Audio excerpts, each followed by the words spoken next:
La mère de clan de la 6e lune. La conteuse est la mère de clan du cycle lunaire qui tombe au mois de juin et qui est représentée par la couleur rouge. La conteuse nous enseigne à avoir foi, à être humble et à rester jeune de cœur en gardant intacte notre innocence. Ce sont là quelques-unes des médecines qui se trouvent dans la couleur rouge. Le 6e cycle de vérité, gardé par cette mère de clan, est celui de parler en vérité. La conteuse apprend à ses enfants humains à parler à partir de leur cœur, à dire toujours ce qu'ils veulent exprimer de façon authentique, claire et concise. Cette mère de clan est l'enseignante de la vérité et l'éclaireur qui nous montre la foi qui nous est nécessaire pour trouver notre chemin à travers la forêt illusoire de nos propres confusions. La conteuse nous apprend que dire ce qui est vrai est la base de la tradition orale qui garde vivante la sagesse universelle qui traverse le temps. Les leçons durement apprises qui ont guidé de façon sûre d'autres êtres humains sur la route rouge de leur vie physique s'appliquent à tous les hommes parce qu'elles sont basées sur des vérités éternelles. La conteuse nous apprend à utiliser l'humour pour chasser nos peurs et à équilibrer le sacré et l'irrévérence. Lorsque nous pourrons rire de notre humanité et de nos tentatives insensées pour maintenir nos limitations, nous aurons vaincu les démons que nous avons nous-mêmes fabriqués et qui nous ligotent à nos grands drames ainsi qu'à notre besoin de nous créer des bouleversements en permanence. À travers l'écoute des histoires des autres et de la façon dont ils intègrent les leçons qui se présentent sur leur chemin, nous devenons capables d'ouvrir notre perspective sur nos propres rites de passage sur Terre. Cette mère de clan est aussi la détentrice de la médecine Heyoka, qui nous pousse à grandir par le rire. Le Heyoka peut nous montrer comment atteindre la complétude que notre Orenda désire en passant par la porte de derrière ou en allant en sens contraire d'une leçon quelconque. L'essence spirituelle, ou Orenda, voit plus loin que le tunnel de notre vision humaine et peut travailler avec la médecine Heyoka pour nous amener à dépasser notre stupidité.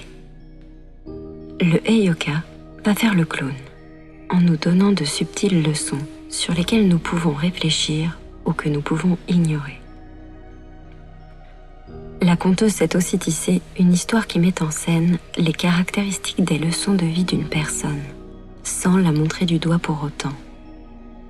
La personnalité Heyoka de la conteuse piège alors son auditoire, qui assiste en toute sécurité à ce qui se passe dans sa propre situation, mais en étant en position d'observateur au lieu d'avoir à s'y confronter de plein fouet. La conteuse utilise les dons de la sagesse offertes par les anciens, aujourd'hui donnés en esprit, pour représenter les vérités qui ont aidé ses ancêtres. Quand la vérité a été utilisée pour résoudre des problèmes ou défis de la vie, ces vérités sont à partager avec les générations futures. La conteuse et son cycle lunaire sont connectés à la couleur rouge parce que le sang est rouge. La sagesse de tous les ancêtres humains et leurs leçons sont codées dans l'ADN du sang.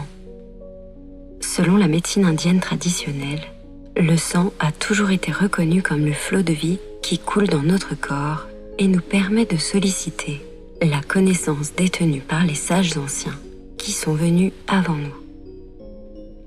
Ce n'est qu'à l'époque moderne que les scientifiques ont découvert que l'ADN porte des empreintes génétiques, mais ils n'ont pas découvert que l'on peut aussi accéder à la pensée collective et à l'esprit de la race humaine à travers les schémas d'ADN de toutes les cellules d'un corps humain et par le sang.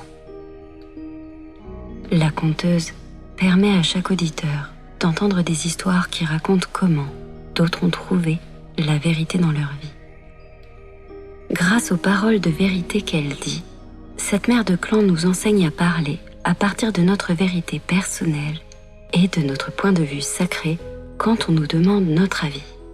Mais lorsque l'on ne nous demande pas de faire un commentaire, elle nous apprend à écouter sans avoir à ajouter notre opinion qui n'est pas désirée. La gardienne des histoires de médecine nous rappelle que dire ce qui est vrai ne blesse jamais personne, si c'est fait avec amour. Et si nous n'y mettons pas les projections de notre vertu personnelle, ni les jugements mesquins que nous utilisons souvent pour nous critiquer nous-mêmes. Dire ce qui est vrai est un art qui n'inclut jamais de juger l'autre.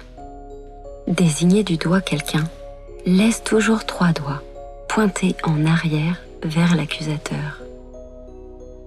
Cette sorte de jugement ne permet jamais à la personne qui est la cible des critiques de trouver la vérité qui la concerne. Comme la conteuse, quelqu'un qui veut dire ce qui est vrai, sans désigner du doigt qui que ce soit, peut partager une histoire racontant la façon dont il ou elle a appris une leçon ou réussi à traverser une crise. Cette enseignante de la vérité nous rappelle que ceux qui émettent des demi-vérités brisent la confiance d'une confidence qu'on leur a faite ou sont à l'origine de rumeurs agissant ainsi parce qu'ils sont blessés.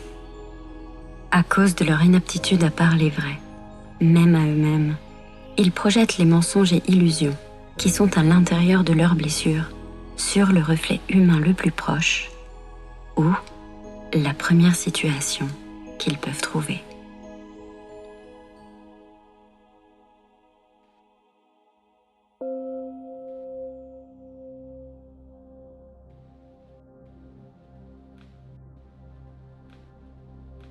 La conteuse regarda les visages des enfants qui s'étaient regroupés autour d'elle pour écouter les histoires qu'elle allait partager avec eux, avec le conseil de sa tribu, du peuple tout petit. Le feu se reflétait sur le visage attentif des petits, donnant à la conteuse une audience d'admirateurs ravis. L'amour qu'ils portaient à la conteuse venait de la façon respectueuse dont la mère de clan les traitait.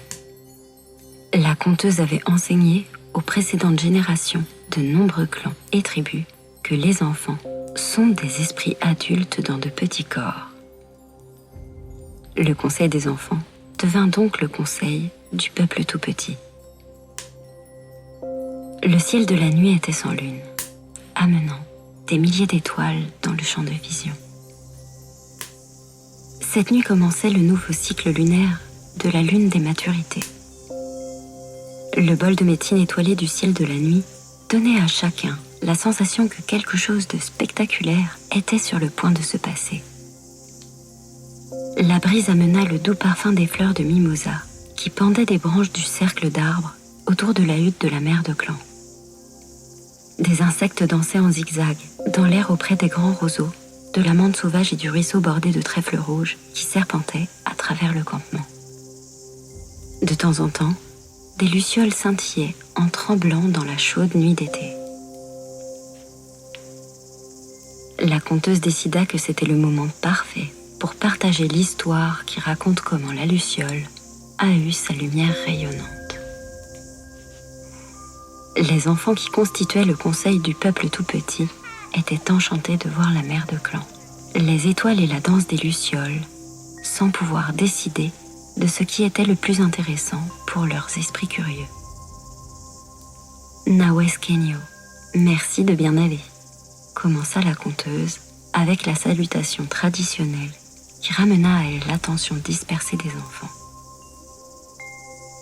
Les petits savaient que ce salut était le signe officiel qu'il était temps pour eux de s'installer par terre, de rester très tranquilles et d'écouter sans interrompre. La conteuse ne racontait que des histoires courtes à ce conseil du peuple tout petit, parce que les plus jeunes, qui avaient à peine 3 ans, avaient une capacité d'attention bien moindre que les plus grands qui faisaient aussi partie du conseil. Lorsqu'un enfant dépassait son 11e été, les garçons allaient dans le conseil des jeunes guerriers, et les filles rejoignaient le conseil du papillon qui les préparait, tels des boutons de fleurs et des fleurs qui s'ouvrent, à leur transformation de femme. La conteuse s'éclaircit la gorge et commença à raconter. Il y a bien des lunes, on connaissait la luciole sous un autre nom. C'était une étoile, et son nom était celui qui oublie de scintiller, Ce petit frère faisait partie de la grande nation des étoiles et vivait avec ses 7 sœurs étoiles, qui brillent toujours avec éclat là-haut dans le ciel. La conteuse désigna les 7 étoiles de la constellation du Grand Bison, en montrant aux enfants où la voir. Les 7 sœurs étoiles détenaient les 7 directions sacrées: l'Est, le Sud, l'Ouest, le Nord, en haut, en bas et à l'intérieur. Elles nous ont appris à tous, dans la tribu humaine, à honorer l'abondance que le Grand Bison nous apporte par chacune de ces directions. Celui qui oublie de scintiller était toujours triste parce que ses sœurs avaient la mission de détenir pour le Grand Bison les 7 directions sacrées, alors qu'il n'était pas sûr de sa mission à lui. Il en était si triste que parfois, il laissait sa lumière disparaître et c'est ainsi qu'il reçut le nom de celui qui oublie de scintiller. Une nuit, alors que Grand-Mère Lune montrait sa face ronde, celui qui oublie de scintiller lui demanda la permission de quitter la nation du ciel pour se rapprocher de la terre-mère et en savoir davantage sur le but de sa vie. Grand-Mère Lune lui dit qu'il pouvait y aller, mais qu'il devait faire attention à ne pas s'approcher trop près de la Terre. Le magnétisme de la terre-mère pourrait l'attraper et l'empêcher de revenir chez lui. Celui qui oublie de scintiller fut d'accord pour faire attention et ne voyageait que là où il serait en sécurité. La première nuit, celui qui oublie de scintiller voyagea à travers la nation du ciel, jusqu'à se trouver suspendu dans les nuages au-dessus de la montagne sacrée. Son cœur était très heureux, parce qu'il pouvait voir tous les petits frères et petites sœurs de la tribu des animaux jouer à la clarté de la lune. Il héla Frère Coyote et lui demanda s'il pouvait se joindre à lui pour jouer. Le coyote était connu par tous les autres animaux comme le filou, le malin. Mais le petit qui oublie de scintiller ne connaissait rien sur les enfants de la terre parce qu'il n'avait été nulle part ailleurs que dans la nation du ciel. Ce filou de coyote lui cria qu'il serait enchanté si son petit frère Étoile voulait jouer avec lui. Mais le coyote pensait que celui qui oublie de scintiller était bien trop éloigné. Celui qui oublie de scintiller réfléchit un moment, puis décida de venir plus près, en dansant dans le ciel, tandis que le coyote dansait avec lui sur la terre. Le coyote commença à parler au petit frère Étoile, très doucement, amenant celui qui oublie de scintiller à se rapprocher encore pour entendre ce qu'il disait. Des paroles amicales de plus en plus douces attirèrent la petite étoile hors du ciel, jusqu'à ce qu'il vienne flotter juste au-dessus de la tête du coyote. La conteuse s'arrêta un court moment, laissant tous les enfants se demander ce qui était arrivé ensuite. Tous ces visages aux yeux écarquillés étaient rivés aux siens. Aussi, elle éleva la voix de plus en plus fort et finalement cria pour raconter le passage le plus effrayant. Alors, ce misérable vieux filou attrapa celui qui oublie de scintiller et l'avala. Les enfants eurent le souffle coupé. Quelques-uns poussèrent un cri aigu, oubliant toute retenue pour un instant. Eh bien, je pense que vous imaginez tous comme celui qui oublie de scintiller fut terrifié lorsqu'il se retrouva dans le ventre du fin filou. Ça n'allait vraiment pas. Il avait oublié de briller, et voilà qu'il ne savait pas le moins du monde comment il allait se sortir de cette histoire sain et sauf. À peu près au même moment où le coyote avala le petit frère Étoile, Grand-Mère Lune avait baissé son regard et remarqué que celui qui oublie de scintiller n'était plus visible nulle part. Elle s'était mise à chercher encore et encore, mais ne vit pas où le petit frère Étoile pouvait être. Comme elle se faisait du souci, elle envoya les étoiles filantes, qui étaient ses éclaireuses, à la recherche du petit frère. En ces temps anciens, le peuple des comètes était les messagers de la grande nation des étoiles. Ils pouvaient aller et venir partout. Les étoiles filantes recherchèrent le petit frère du haut en bas du ciel, sans pouvoir le trouver. À l'intérieur du ventre du filou, le petit frère Étoile était effrayé, mais il savait que ce qu'il avait de mieux à faire, c'était de se rappeler toute la sagesse que ses 7 sœurs lui avaient enseignée. Sinon, il risquait de ne jamais les revoir. Au bout d'un long moment, il finit par se souvenir pourquoi il s'appelait celui qui oublie de scintiller. Il avait toujours eu peur que sa lumière ne soit pas aussi jolie que celle de ses sœurs, Alors, il faisait seulement clignoter une petite lumière par-ci par-là. Il se rebiffa et envoya toute sa lumière à l'intérieur de son petit corps d'étoile, s'illuminant lui-même et brillant de la façon la plus étincelante qui lui était possible. Le filou se rendit compte soudain que la plaisanterie se retournait contre lui, lorsque toute sa fourrure se mit à s'allumer comme Grand-Père Soleil. Il courut comme un fou, en essayant de se cacher des comètes que Grand-Mère Lune avait envoyées en éclaireuse pour retrouver leur petit frère. Le filou avait repéré les étoiles filantes qui décrivaient de grands cercles au-dessus des prairies pour apercevoir celui qui oublie de scintiller. Le vieux coyote croyait qu'il pourrait berner les étoiles éclaireuses aussi facilement qu'il avait trompé leur petit frère. Mais à présent, l'insaisissable filou était devenu si lumineux qu'il n'y avait aucun endroit où courir ou se cacher pour que les étoiles éclaireuses ne le repèrent pas. Pris de panique, le filou ouvrit sa gueule et cracha petit frère d'étoiles, puis d'étala.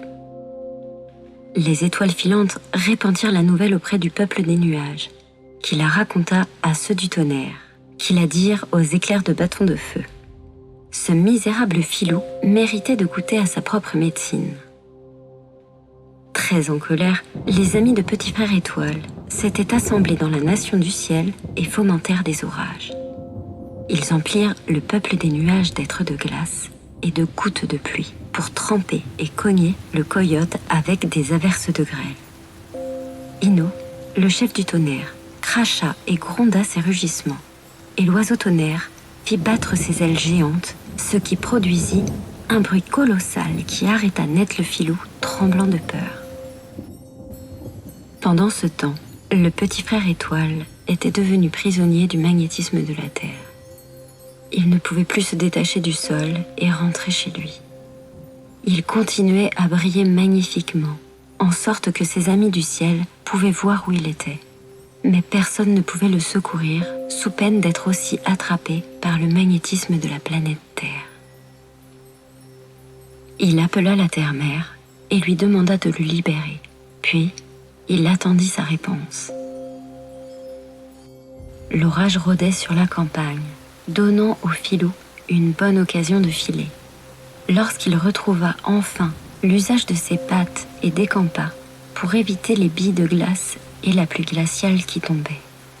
Des éclairs vinrent se fracasser tout près de lui et pour finir un bâton de feu l'atteignit, mettant le feu à sa queue. Le coyote courut à n'en plus pouvoir, en essayant de trouver comment leurrer l'équipe du ciel pour qu'il le laisse tranquille. Petit frère Étoile entendit enfin la Terre-Mère qui lui parlait parmi les bruits des êtres du tonnerre. Sa voix voyageait sur les vents rageurs qui accompagnaient l'orage que ses amis avaient fabriqué. Toi qui oublies de scintiller, il va falloir que tu vives avec les enfants de la Terre à présent. Si je relâchais mon magnétisme, tu pourrais rentrer chez toi. Mais alors, tous mes enfants tomberaient de la surface de la Terre et iraient voler dans le ciel. Tu es responsable d'avoir oublié de suivre le conseil de Grand-Mère Lune et son avertissement. Il n'y a pour moi aucune façon de t'aider sans faire de mal à mes autres enfants. Tu dois donc rester ici, avec nous, et décider quelle sorte d'être de la nature tu aimerais devenir. Celui qui oublie de scintiller était triste, mais il savait que la Terre-Mère avait raison. Il n'avait pas pris garde et s'était laissé piéger parce qu'il avait ignoré l'avertissement de Grand-Mère Lune. Lui qui voulait faire partie de la nation du ciel et voir le monde du dessus, comme il l'avait toujours fait quand il vivait avec ses 7 sœurs. Il savait qu'il n'oublierait jamais plus de faire briller sa lumière de façon étincelante, parce qu'il voulait que ses amis du ciel sachent où il était et qu'il n'oublierait pas sa famille. Aussi décida-t-il de dire à la Terre-Mère qu'il voulait être une créature qui vole et puisse briller comme une étoile. La Terre-Mère fut d'accord et le changea en une petite bestiole volante de la tribu des insectes. Et elle mit une minuscule étoile sur sa queue pour qu'il puisse scintiller pour ses amis du ciel et pour que tous les autres petits frères et petites sœurs dans la nation du ciel des étoiles puissent se souvenir de ce qui pourrait leur arriver s'ils ne prêtaient pas attention à la sagesse de leur aîné. Encore maintenant, si le coyote entend le tonnerre ou voit une luciole, il va prendre peur et se sauver. Le filou se rappelle que les bâtons de feu ont mis le feu à sa queue et qu'il a dû sauter dans une mare pour l'éteindre. Certaines personnes disent que les bâtons de feu et les êtres du tonnerre ont damé le pion au coyote pour donner la victoire au petit frère étoile et lui faire honneur. C'est ainsi que celui qui oublie de scintiller reçut le nom de ver luisant. Sa queue de luciole s'éclaire pour rappeler au coyote la seule équipe qui ait jamais piégé le filou en mettant le feu à sa queue. Lorsque la queue de la luciole s'illumine, nous, êtres à deux jambes, nous rappelons qu'il est bon de laisser notre médecine briller et de garder une lueur dans notre regard afin que le filou ne puisse pas nous rouler en nous amenant à suivre un chemin tordu. Tous les enfants étaient assis bouche bée, aux yeux écarquillés, fascinés par la conteuse, savourant la richesse de l'histoire du petit frère étoile. Les frères et sœurs aînés s'approchèrent pour ramener les tout-petits dans leur hutte pour les apprêter à la venue du marchand de sable. Ils avaient tous entendu la conteuse raconter l'histoire du marchand de sable et savaient que, après l'histoire du soir, le marchand de sable viendrait saupoudrer son sable dans les yeux pour les endormir. Si les enfants étaient encore éveillés, le marchand de sable se mettrait en colère et leurs rêves ne seraient pas de jolis rêves. Mais s'ils étaient prêts pour la nuit, le marchand de sable apporterait des rêves heureux aux tout-petits. Tout le monde voulait de beaux rêves, et c'est pourquoi la tribu n'avait jamais eu de difficulté à ce que les enfants mettent leur chaude tenue de nuit pour partir dans le monde des rêves. La conteuse suivit du regard le départ du conseil des tout-petits avec leurs parents et leurs frères et sœurs aînés. Leur petite voix leur disait « Nawe Axo, Ogaden Edga, Do. » Merci grand-mère, je me suis bien amusée. La mère de clan accueillit ses remerciements et adieux et se prépara à se retirer dans sa hutte. Elle adressa sa reconnaissance silencieuse au grand mystère pour l'enrichissement que les enfants avaient apporté dans sa vie et pour les dons qu'elle pouvait transmettre aux tout-petits en leur donnant ainsi des fondements solides pour leur croissance. Elle fut tirée de ses pensées par le hurlement du loup, qui cheminait toujours à ses côtés en esprit. Son totem lui donnait la capacité de créer des nouveaux chemins pour apprendre et enseigner. Les loups des bois qui vivaient en meute dans les collines au-dessus de la rivière étaient devenus ses amis depuis les nombreuses lunes de maturité où la tribu était venue s'installer auprès de la rivière. Elle avait souvent observé leur façon de chasser et de jouer alors qu'elle explorait les collines là-haut. Elle éleva la voix pour saluer ses frères et sœurs en leur retournant leur salut par un hurlement semblable au leur. Ils répondirent de nouveau au salut de la mère de clan, lui indiquant que le marchand de sable lui faisait signe de se reposer et de rafraîchir son corps pour qu'elle puisse rêver des joies qu'elle rencontrerait le jour suivant. Plus tard, la conteuse enveloppée dans son vêtement de nuit rêva de la pie, parfois appelée le petit aigle noir. Dans son rêve, la pie chevauchait le bison en se régalant des insectes ramassés sur sa fourrure. À la lumière du soleil, brillaient le noir et le bleu sombre irisé des plumes de la pie, éclatant parmi les touches blanches des plumes qui ornaient ses ailes et sa queue. Dans le rêve, la pie enseignait sa médecine qui était le don de soulager la douleur des autres. Petit aigle noir apprit à la conteuse que les contrariétés dans le corps étaient un avertissement pour indiquer qu'un changement était en train de se produire. La pie raconta à la conteuse que certains des êtres à deux jambes refusaient de traverser quelque sorte de gêne physique que ce soit, parce qu'ils ne comprenaient pas que les frissons et la fièvre étaient la façon dont le corps se débarrassait de certaines limitations. Quand la tribu humaine avait compris les leçons de croissance qui résidaient dans le défi de ce qui les gênait, la pie leur envoyait son esprit pour enlever les difficultés physiques et la douleur. Comme l'aigle, dont elle portait le nom, la pie montrait aux deux jambes comment trouver la liberté. L'aigle enseignait la liberté de l'esprit, et la pie enseignait à laisser la compréhension et la liberté de l'esprit pénétrer dans le corps. Dans le rêve, la conteuse était l'auditoire de la même façon que les enfants étaient ses auditeurs à l'état de veille. La protectrice de l'humour faillit se réveiller lorsqu'elle partit à rire en entendant la pie rabâcher à propos de sa cousine des régions tropicales de l'île de la Tortue. Lapi décrivit sa cousine ailée comme possédant le plus gros bec imaginable et des plumes aux couleurs brillantes. Du fait que le bec de cette cousine était si gros comparé à son corps, elle était connue pour mettre son nez dans les affaires de tout le monde. Mais, en fait, elle repérait tout ce qui pouvait faire du mal.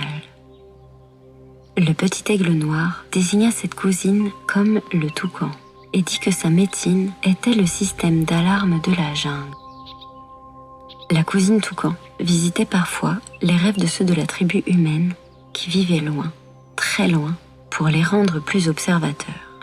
Lorsqu'un ennui ou un danger s'annonçait, le toucan volait à travers la jungle dans le monde tangible ou bien envoyait son esprit voler à travers le temps du rêve pour donner l'alerte à ceux qui devaient tenir compte du danger signalé. Lapi suivait presque toujours le toucan, en volant à travers les rêves des humains pour leur montrer comment éviter les leçons douloureuses qu'ils rencontreraient. S'ils n'étaient pas conscients des signaux d'alerte ou de danger qui jalonnaient leur parcours sur la route rouge de la vie. Petit aigle noir dit à la gardienne des histoires de médecine à quel point les avertissements de sa cousine au gros bec pouvaient enseigner aux humains à prendre conscience des situations où ils pourraient perdre leur sentiment de bien-être. Le toucan envoya un avertissement dans les cas où la vie était menacée, rappelant aux imprudents rêveurs que la vigilance pouvait les sauver d'une atteinte physique. Comme le toucan vivait dans une partie très lointaine de l'île de la Tortue, c'est à travers le rêve que Lapi avait amené sa médecine à la mère de clan, donnant à la conteuse connaissance de la médecine du toucan pour qu'elle bénéficie de sa protection si jamais elle en avait besoin. La conteuse remercia le petit aigle noir pour sa présentation et pour les leçons qu'elle avait ainsi découvertes dans son rêve. Lorsque la conteuse s'éveilla, elle constata que la lumière de Grand-Père Soleil ne gratifiait pas encore le ciel matinal. Aussi, resta-t-elle allongée en silence, réfléchissant sur la médecine qu'elle avait reçue pendant la nuit. Sa tête s'emplissait d'histoires qui venaient l'une après l'autre, apportant de nouvelles façons de partager la sagesse qui lui avait été amenée. Elle éprouva une sensation de nouveauté en respirant l'odeur des plantes couvertes de rosée que lui apportait la brise du matin. La conteuse écouta la chanson de l'eau de la rivière qui courait auprès de sa hutte et fut heureuse. Les traditions orales continueraient à vivre aussi longtemps que ceux qui parlaient le langage des vérités éternelles continueraient à les transmettre de génération en génération, donnant aux enfants humains de la Terre une façon de comprendre leur vie. C'était un bonheur de participer à ce legs oral. C'était un grand bonheur que les animaux qui enseignent veuillent bien partager leur médecine avec elles, pour qu'elles puissent les transmettre à travers les contes qu'elles racontaient. La gardienne des histoires de médecine ferma les yeux un moment et vit l'esprit de son nouvel ami, le toucan. Silencieusement, elle laissa ses pensées demander au toucan si cet être ailé avait envoyé son esprit auprès d'elle pour une raison particulière ou s'il était juste venu la saluer au début de cette nouvelle journée. Le toucan parla à la conteuse et lui murmura un message qui, pour toujours, resterait dans les mémoires de la protectrice de l'humour. « Mère, je suis venue te dire que bien des changements vont arriver aux deux jambes au cours du passage des mondes.